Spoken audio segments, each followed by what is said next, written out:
Have you ever doubted God, not just asked questions, but truly doubted? To the point where you thought, what if none of this is real? You pray, but feel nothing. You read the Bible, but the words seem empty. You look around, and you don't see God. Does that sound familiar? It's like sending a message to your best friend and seeing they've read it, but there's no reply.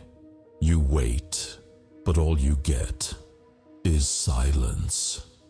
And then what? Maybe it's not just random thoughts. Maybe your doubts aren't a problem, but the start of something greater. You're not alone. Moses doubted. He saw the burning bush, heard God's voice, and still said, I can't do this. John the Baptist doubted. He baptized Jesus, heard the voice from heaven, but sitting in prison, he asked, Art thou he that should come, or do we look for another? Even the disciples who were close to Jesus looked at him and didn't understand. Are you the one? If even they doubted, why do we think that doubt is something bad? What if faith without doubt is not an ideal, but an illusion? And where do doubts even come from? Why does someone who once believed strongly and unshakably suddenly start questioning? Why does a heart that once burned begin to grow cold? For some, doubt begins with pain.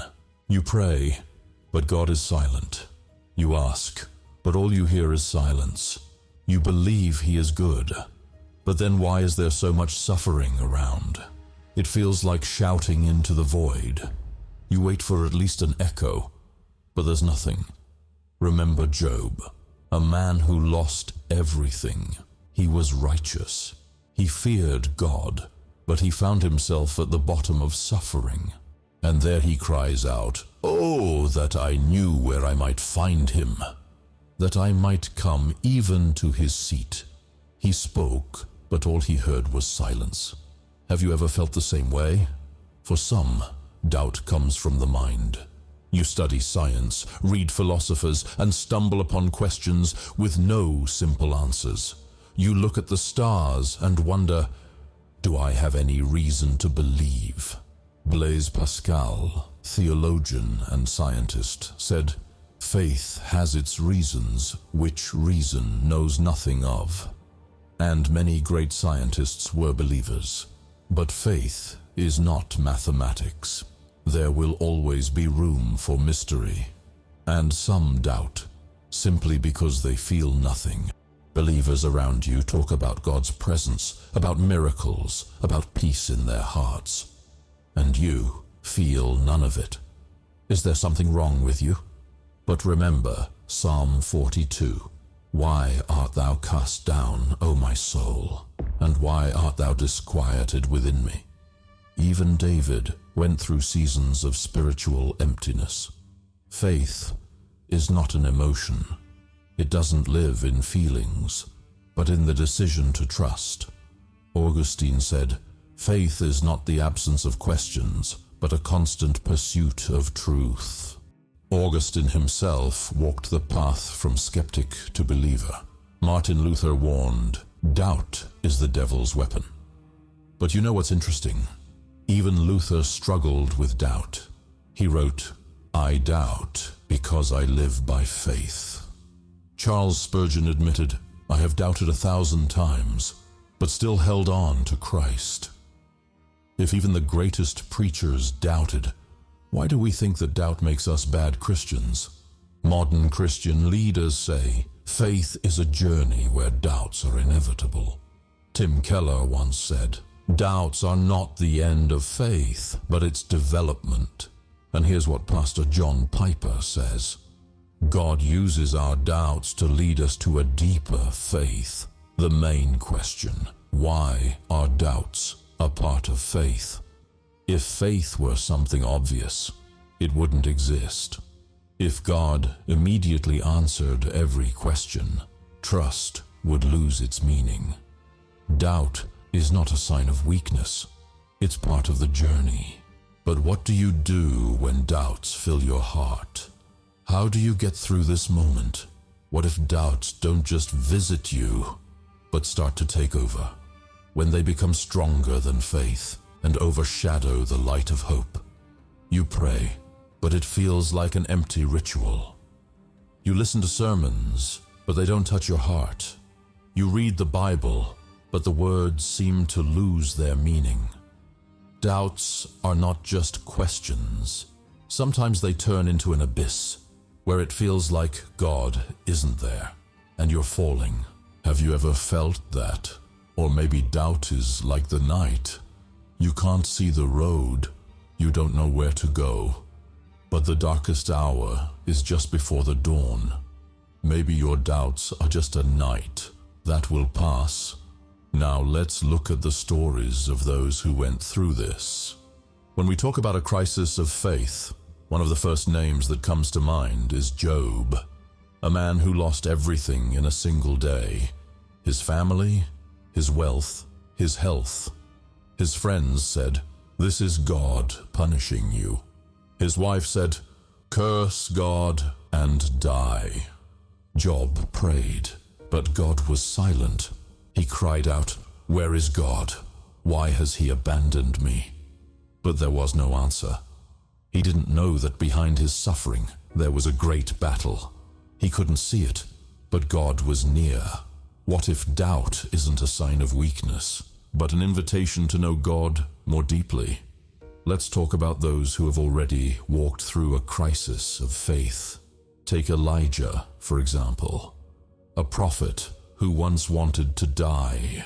Elijah was a man of God. But God didn't condemn Elijah. He didn't say, "You are weak." He gave him food, rest, and only then, a new mission. And then there's Abraham, the very father of faith, who once doubted too. God promised him a son, and he laughed. "Shall a child be born unto him that is 100 years old? And shall Sarah, that is 90 years old, bear?" The man called the father of faith. At first, he didn't believe. Maybe faith is not the absence of doubt, but the decision to trust, even when doubts are present. When you stand before God, but inside you hear the voice, "It's impossible. This isn't for you. You can't do it."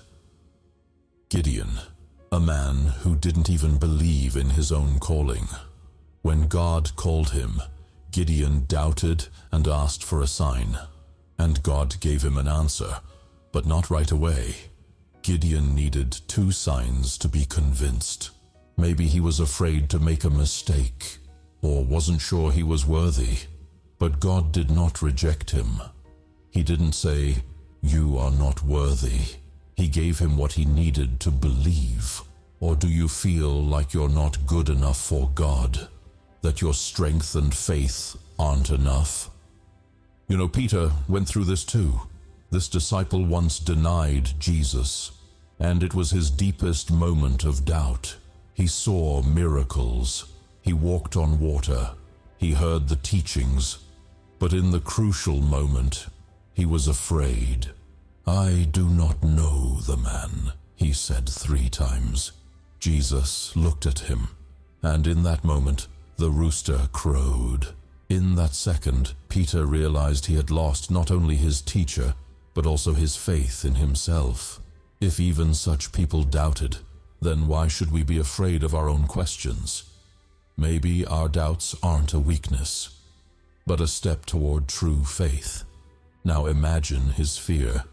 He looks at Jesus, but he can't bear that gaze, and he runs away.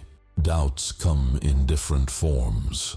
Some deny their faith, like Peter, and some simply don't believe in their calling, like Gideon. Today, even well-known Christian leaders face crises of faith. Joshua Harris, author of Christian books, walked away from faith.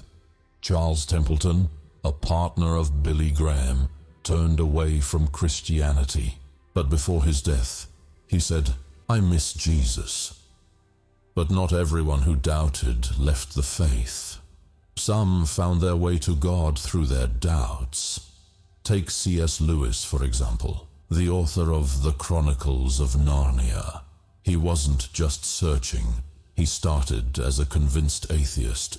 Lewis went through pain, loss, and long reflections. And it was this very path that led him to God. In his book, Surprised by Joy, he writes, "I was the most dejected and reluctant convert in all England." He didn't want to believe, but he couldn't reject the truth. Maybe faith isn't when you want to believe, but when you can't not believe. Look at Francis Collins, a scientist who came to God through science. He is one of the world's leading geneticists. He led the Human Genome Project. He was a skeptic, until one day he saw that science and faith do not contradict each other. "When I opened the Bible, I found not a set of myths, but a depth of truth," he wrote. And you know, his words make you think. Have you ever felt that the truth is close, but you need to take a step toward it? But what if faith feels weaker than fear? What if faith isn't the absence of doubt, but the ability to keep going despite it? Remember how Peter walked on water. As long as he looked at Jesus, he walked. But as soon as he started looking at the waves, he began to sink. Maybe faith is not the absence of fear, but the ability to take a step toward it. Maybe faith is like a bridge over an abyss. You're afraid to move, but it's that very step forward that opens the way.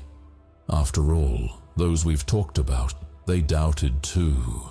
We saw how God responded to their questions, and now ask yourself, what does this mean for me? You're watching this video because there are questions in your heart too. Maybe you are confident in your faith, or maybe there's fear inside. Have you ever wondered, what if I'm deceiving myself? Or maybe you are faithful to God, but you feel like you're not holy enough, not pure enough, not good enough. What if God won't accept you? But what if God is calling you not to fear the questions, but to seek the answers with Him? You know what's strange? Those who truly care about their faith almost always turn out to be the ones who never lose it. And those who never ask this question often end up blind to the emptiness inside. If you are afraid of losing your faith, it already shows that it matters to you. Remember what Jesus said? "Fear not, little flock, for it is your Father's good pleasure to give you the kingdom." But if you doubt, if you don't feel God, it doesn't mean you are lost. Christ said, "Him that cometh to me, I will in no wise cast out." God does not leave. Even when you don't feel Him, God does not turn away. Even when you ask questions, doubt is not a weakness. It's a sign that you are seeking the truth, and that means you are closer than you think. I won't give you ready-made answers, because truth is always a personal journey, and only you can walk this path. Are you truly saved? Salvation is not just a status, not just a prayer you said once. It's not a formality. It's life. It's trust. It's a relationship with God. When you pray, is it just words or a conversation with the living God? Do you open your heart, or do you say memorized phrases? You look at your faith and see its imperfections, but God sees not only your faith, but also your heart. He holds you tighter than you can imagine. Your salvation is not in your hands, but in His hands. And maybe right now, as you watch this video, He is speaking to you. These words are not just text on a screen, but the answer you've been waiting for. God is not silent because you are lost. He is teaching you to listen. Silence is not the end of the conversation, but the beginning. Like in a long letter when you're waiting for a reply, but it is already being written. And maybe you are not just reading words right now, but His answer.